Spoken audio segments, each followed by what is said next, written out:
One thing I know for sure about music is that it brings me enjoyment.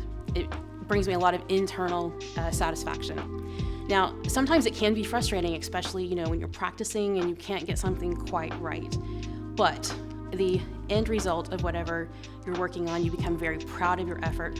Or in my case, when you're working with an ensemble, you're very proud of what they've been able to learn and accomplish together. Hey, I'm Eva Floyd. I'm professor of music education at University of Cincinnati College Conservatory of Music, and I'm also the musicianship instructor for the May Festival Youth Chorus.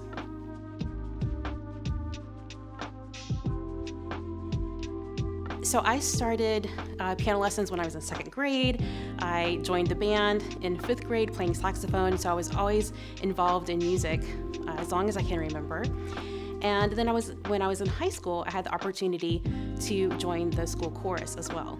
And that was pretty significant for me because my high school choral director, she was very influential. And I noticed that she took this group of all of my friends who I knew weren't maybe the most advanced musicians, but she was able to turn us into an extraordinary ensemble.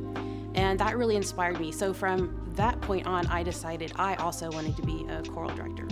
So I majored in music education in college. Piano was my main instrument, but of course I always sang in choirs. I love choral singing, and that's what I wanted to be, a choral teacher, a choral conductor. And I became a choral conductor, and then I went on to grad school at University of Kentucky. And then I had the opportunity to study abroad, and I lived in Hungary for 2 years, and I was studying the Kodály concept of music education. And then after that, I came to teach at the University of Cincinnati. So when you study music education, there are a few main methodologies that are well known. For example, Orff, Kodály, Dalcroze, Suzuki. And when I started my PhD work, I already had some Orff training behind me, and I thought it'd be nice to have some expertise in another methodology. So when I studied in Hungary to learn more about the Kodály system of music education, I learned that it's applicable to every single age. It's well known for use in elementary schools with children, but those principles and concepts are applied in Hungary to every single age of musician, including professional musicians at the Liszt Academy. And those principles of teaching they also used with us, as international music teachers to improve our own musicianship. Because in a music education degree, you still have a primary instrument. You still take lessons with a faculty member. You still are required to perform at your juries or boards. You still have the option to give solo recitals. You still participate in ensembles. So being an active and performing musician is a very important component to being prepared to be a music teacher or music educator. When you're looking for a school, if you want to be a music major, I strongly suggest that you do some research into who the faculty member might be that would be teaching your private lessons, who the faculty member would be that would be conducting your ensembles. And if you're interested in music education, of course, find out more about the music education faculty. All those things are important, but it's also important to visit and see the climate of the school, to see who your classmates would be. Because I feel like that's often overlooked in the college decision process, because who you're in class with affects your education, your experience of that education, just as much as who you study with. Start studying piano.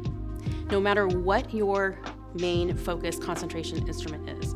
If you can get a head start on studying piano, that will help you understand music in a more comprehensive way. So usually, as a vocalist or like someone who plays trumpet or trombone or, wherever the case may be, you focus on, just your own part. But when you learn how to play piano, you have many parts that are working together.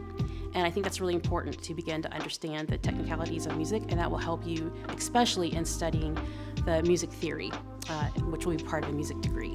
If you're thinking about becoming a music major, along with piano, I would also encourage you to try to study music theory as much as possible, and specifically the ear training. And that means how to figure out the different intervals of music, what they sound like, having ownership of those sounds inside your head instead of having to rely on replicating those sounds on an instrument.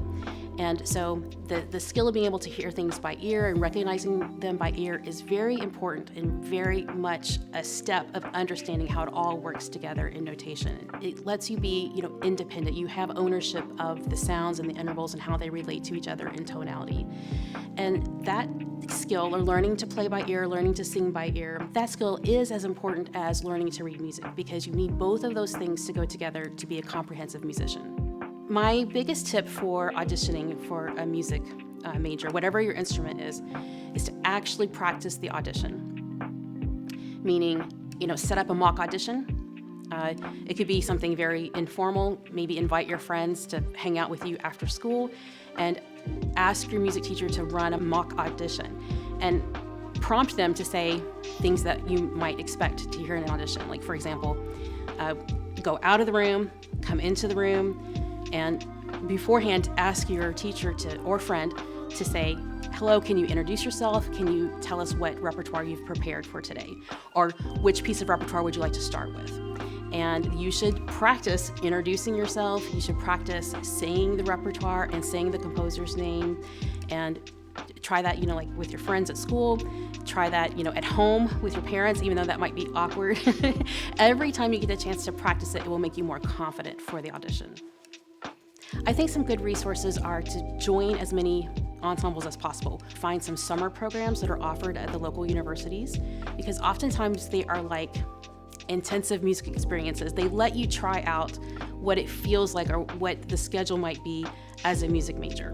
So you might have ensemble rehearsals, theory class, ear training class, some master classes, working on specific techniques or some broader topics. But when you do that for a week or maybe 2 weeks, whatever the program is set up to be, then you really get a feel for what it's like to be a music major in college.